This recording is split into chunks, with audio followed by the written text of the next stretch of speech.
April 20th, 2026. The U.S. Navy seized an Iranian cargo ship in the Gulf of Oman. The Strait of Hormuz has been closed for over 50 days. Iran's supreme leader is dead. And every news channel is pointing at the same map. Now look at the markets. The S&P 500 is near all-time highs. The dollar index is stable. Treasury yields barely moved on the news. That disconnect is the first clue. There's a theory circulating on Wall Street right now that the markets aren't reacting because the people closest to the system already know something you don't.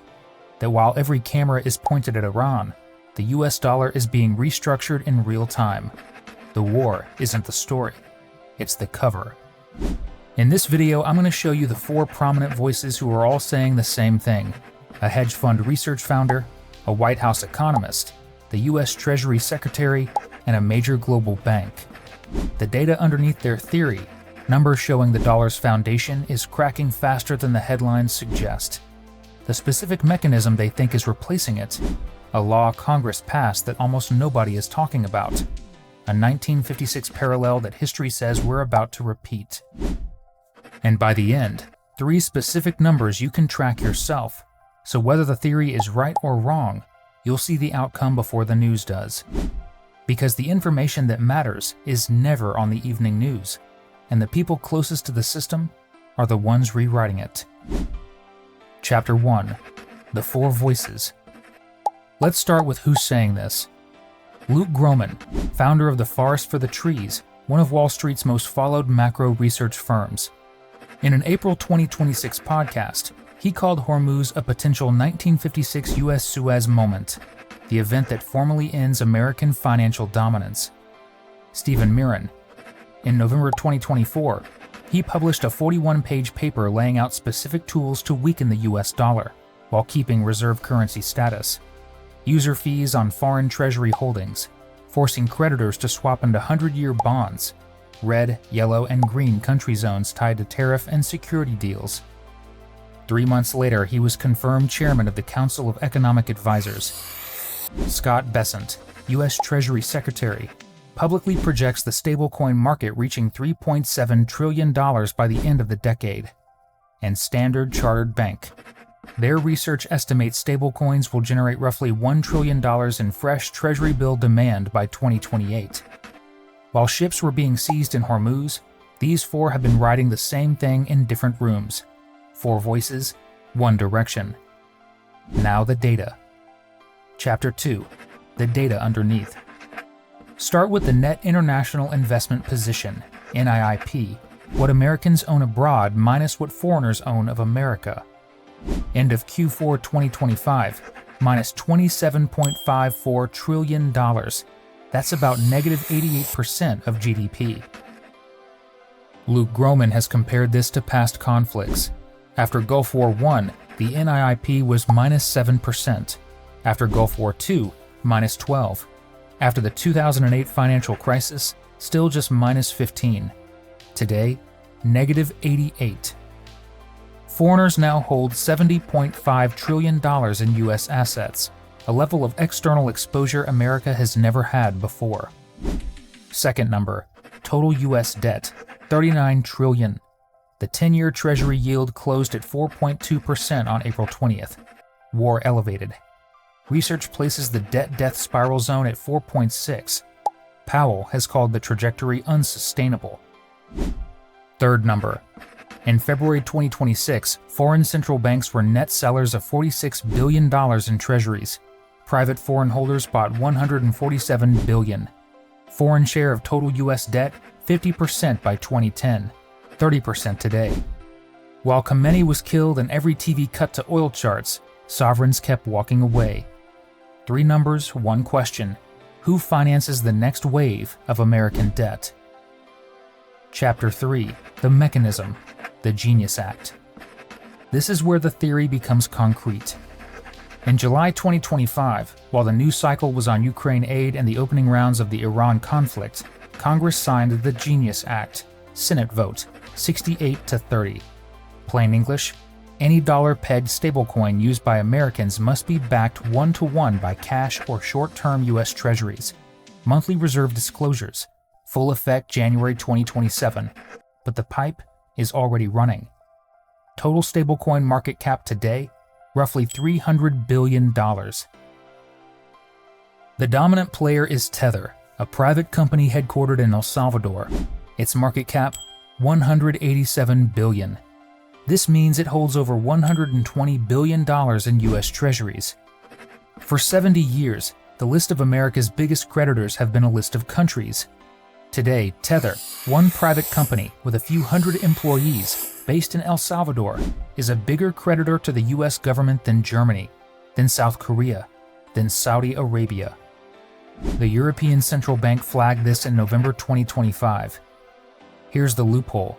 The Genius Act requires US-based stablecoin issuers to undergo a full audit. Tether isn't US-based.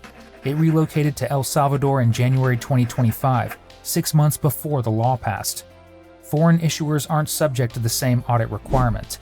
In February 2026, Senator Jack Reed introduced a bill to close the audit loophole. It's sitting in committee. Almost nobody has covered it. Treasury Secretary Scott Bessent has stated the stablecoin market could reach $3.7 trillion by 2030. Standard Chartered puts fresh Treasury bill demand at $1 trillion by 2028. So here's the theory's claim. The Genius Act creates a legally required, privately distributed demand pipeline for US government debt. It doesn't run through Beijing or Tokyo. It runs through Apple Pay, PayPal, and remittance apps used by millions in Argentina, Turkey, Nigeria, and Pakistan. Each user becomes an unknowing creditor to the US government. The debt doesn't disappear. It gets redistributed from sovereigns onto 8 billion smartphones. The old pipe is closing. The new pipe is being built in the same weeks. Chapter 4. The 1956 Parallel. This is not the first time a reserve currency has been tested by a war. It's the second. 1956. Egypt's President Nasser nationalized the Suez Canal. Britain, France, and Israel invaded to take it back. On paper, they won the military campaign. Then came the economic response. President Eisenhower refused to back Britain and threatened to dump US holdings of British government bonds. Sterling crashed in days. Britain, humiliated, withdrew within weeks. Sterling was the world's reserve currency going into that month. Within a decade, it wasn't. Not because Britain's economy collapsed, because the world watched Britain fail to enforce the rules and decided it didn't need to hold sterling anymore. The economic decline followed the geopolitical loss, not the other way around. Luke Groman's thesis is that Hormuz is the 2026 version of that same test. Second month of the closure, the US has not reopened it. April 20th, it seized an Iranian ship to enforce its blockade. Xi Jinping has demanded Hormuz be reopened. Europe has declined to support the US campaign. Oil importing countries are asking the same question sterling holders asked in 1956. If the empire cannot enforce the rules, why do we have to use its currency? That question takes a decade to play out, but it starts the moment power looks negotiable. In 1956, while the world watched Suez, sterling died. The obituary just took 10 years to print. This is that same test. Chapter 5. The Outcome. So which way does this go? Nobody knows, but the theorists frame two paths. Scenario 1. Orderly. Foreign central banks keep retreating, but Genius Act stablecoins absorb the slack. Treasury demand transfers from sovereigns to private issuers backed by retail users globally. The dollar stays dominant through new rails. Moran gets the partial devaluation he wanted without a reserve currency collapse. Ugly, but contained. Scenario 2. Disorderly. The theory breaks at one of two pressure points. First, stablecoin concentration risk. Tether alone holds $120 billion in treasuries. If Tether has a run, the way the reserve primary fund did in 2008, the forced treasury sale is a supply shock. Both the ECB and Brookings have flagged this. Second, the yield breaks. The 10-year punches through 4.6% into the death spiral zone. War-driven inflation, fiscal dominance, and a Fed that can't afford to tighten all at once. One path rewires the dollar, the other breaks it. The theorists agree on one thing. The first domino isn't made in Washington, it's made at the Strait of Hormuz. Chapter 6. 3 numbers to watch. Here's how you track this yourself. Number 1. Foreign central bank holdings of U.S. Treasuries at the New York Fed custody account, already at the lowest level since 2012. Watch it bleed. It tells you the old pipe is closing. Number 2. Total stablecoin market cap, $300 billion today. Besson's target is $3.7 trillion by 2030. The growth rate tells you how fast the new pipe is filling. Number 3. The 10-year Treasury yield, around 4.2 today. 4.6 is the line research calls the debt death spiral. Every basis point matters. 3 data points, 1 theory. You can track all 3 yourself. That's the point. The theory is falsifiable. Either the replacement works or it doesn't. Nobody inside a think tank or a White House gets to tell you which. The data will. The next time a war dominates your feed, check these 3 numbers. That's where the real story is moving. And if you want to understand the one chart that has historically appeared before almost every major recession, a chart that today is signaling a downturn that could be worse than 1929 or 2008, tap the video on your screen. I'll break it down.